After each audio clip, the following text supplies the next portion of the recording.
Next जो तीसरी राशि है मिथुन राशि, उसकी तरफ बढ़ते हैं और जानते हैं कि ये जो मार्गी होना, शनि का मार्गी होना, जो तीसरी राशि मिथुन है उनके लिए क्या लेकर आया है। नेहा, मिथुन राशि ऐसी राशि है जहां पर शनि दो भावों के स्वामी हो जाते हैं, जी एक अष्टम के और एक नौवें भाव के।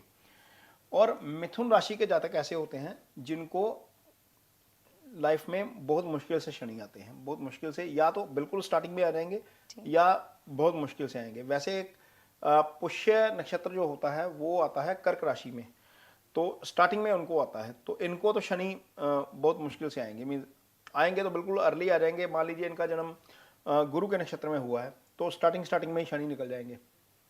कर्क राशि वालों के साथ भी ऐसा ही होता है। कर्क राशि का भी शनि पहले ही निकल जाता है। उनको आगे जाकर दशा मिलती है बुध की। शनि के बाद बुध आता है, तो जब करियर के पीक में होते हैं तो बुध की दशा होती है। तो जितने भी बच्चे इस राशि में पैदा हुए हैं, मिथुन राशि में, उनके लिए शनि या तो निकल चुके हैं या इस समय फेस चल रहा है। और ये राशि ऐसी है नेहा, 3, 7 और 11, ये राशियां ऐसी राशि हैं जो शनि जब आता है तो वो पीक वाला पीरियड होता है। मान लीजिए किसी का जन्म हुआ है गुरु के नक्षत्र में, 16 साल गुरु चलेगा, फिर 19 साल के लिए शनि आ जाएंगे, यानी कि 16 साल के बाद ही 19 साल के लिए शनि आ गए जी। तो वो करियर का टाइम होता है। 20 से लेकर 35 साल का समय हमारा करियर का होता है।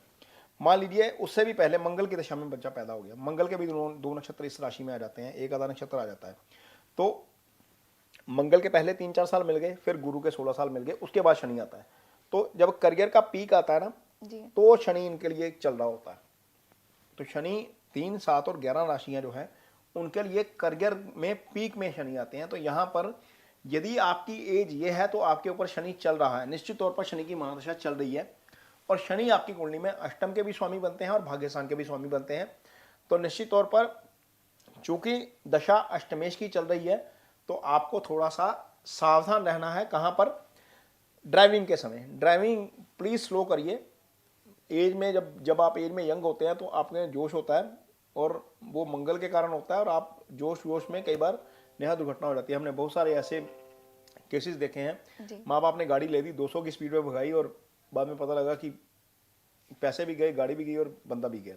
तो यह काम मत करिएगा, क्योंकि यहाँ पर शनि अष्टमेश भी है, दशा भी चल रही होगी। आप यदि यंग हैं तो कोशिश करिए कि आप गाड़ी स्लो चलाइए। ये सबसे पहली चीज़ है आपके लिए ध्यान में रखने वाली।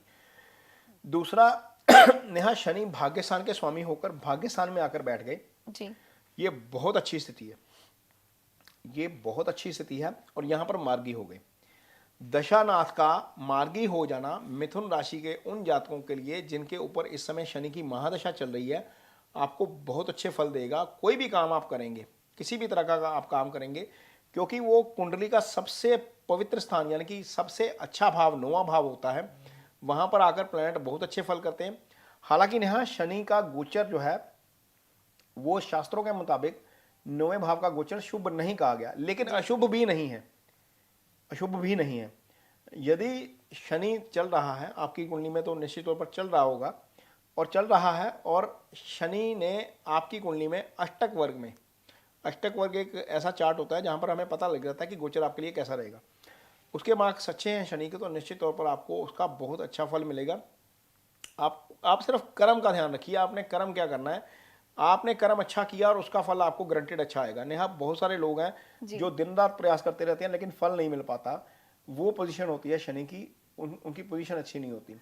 लेकिन यहाँ पर स्थिति यह है कि आप कुछ भी करेंगे तो आपकी माटी सोना बनेगी। कोशिश करिए कि आप अपनी इंटेंशन क्लियर रखिए और आपके लिए समय बहुत अच्छा है। आपके लिए गुरु 11वें भाव में गोचर कर रहे हैं, शनि 9वें भाव में गोचर कर रहे हैं और राहु 10वें भाव में गोचर कर रहे हैं। तो 9वां कर्म, 9वां भाग्य, 10वां कर्म और 11वां आपका फल, तीनों ही ग्रह, राहु का गोचर भी शुभ, गुरु का गोचर भी शुभ, शनि भी आपके लिए अच्छा। तो ये चीज़ जो है मिथुन राशि के जातकों के लिए बहुत अच्छी है।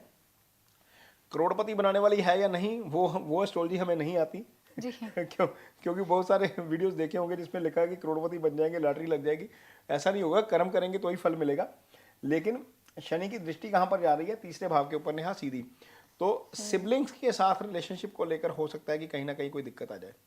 जिनको सर्वाइकल का इशू है थोड़ा बहुत, वो ध्यान रखिए जरूर, क्योंकि ये जो तीसरा भाव होता है, ये राइट शोल्डर, हम मेडिकल एस्ट्रोलॉजी में इसको राइट शोल्डर देखते हैं, तो वहाँ पर कहीं ना कहीं दिक्कत आ सकती है। वो आप भार को उठाते समय, क्योंकि यहाँ बहुत सारा जो यंगस्टर्स हैं वो वेट लिफ्टिंग भी करते हैं, तो थोड़ा सा कोशिश करिए कि जो वेट लिफ्ट करना है धीरे से करिए, आसानी जितना उठा सकते हैं उतना ही उठाइए, क्योंकि यहाँ पर ये वेन आपकी पुल हो सकती है। शनि की दृष्टि इस भाव के ऊपर सीधी जा रही है। शनि जितने मर्जी अच्छे हों, दृष्टि उनकी खराबी होगी। ये एक क्लियर कट मैंडेट है इसमें एस्ट्रोलॉजी में कि पाप ग्रह की दृष्टि अच्छा फल नहीं करती। तो यहाँ पर आपका ये शोल्डर खास तौर पर मैं मार्क भी कर रहा हूँ, ये यहाँ पर दिक्कत हो सकती है। एक दूसरा, शनि की दृष्टि छठे भाव के ऊपर है। छठा भाव रोग ऋण शत्रु का भाव होता है, तो किसी की भी गारंटी लेने से बचिए जरूर। कोई भी व्यक्ति बोले कुछ भी गले कि साइन कर दीजिए, कई बार ऐसा होता है नेहा, इंश्योरेंस एजेंट आया या कोई आया, आपने साइन कर दिया आंखें मूंद कर, बाद में पता लगे ये तो लिटिगेशन वाला मामला था, फंस गए।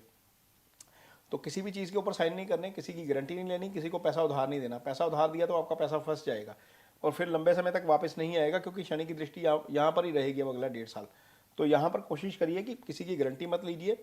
कोई प्रॉब्लम आती है, फिजिकल थोड़ी बहुत आती है, तो कोशिश करिए कि उसको क्योर करिए, इमीडिएट डॉक्टर की सलाह लीजिए, नहीं तो चीज़ें आगे बढ़ सकती हैं। हालांकि अष्टम जो है वो शनि का ही भाव है, लेकिन बहुत सारे लोग, जैसे मैं बता रहा हूँ, कि शनि की महादशा से गुजर रहे होंगे इस समय इस राशि के, तो कोशिश करिए कि इग्नोर मत करिए, चीज़ें थोड़ी सी गड़बड़ हो सकती हैं फिजिकली। हाँ, मेजर कोई बहुत बड़ी समस्या नहीं है, ये चीज़ है। फेवरेबल पॉइंट आपके ज़्यादा हैं, अनफेवरेबल पॉइंट कम है नेहा।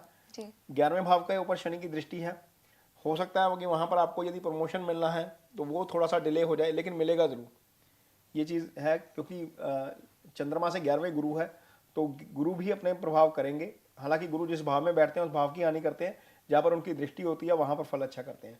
तो गुरु की दृष्टि यहाँ पर नेहा पंचम में है।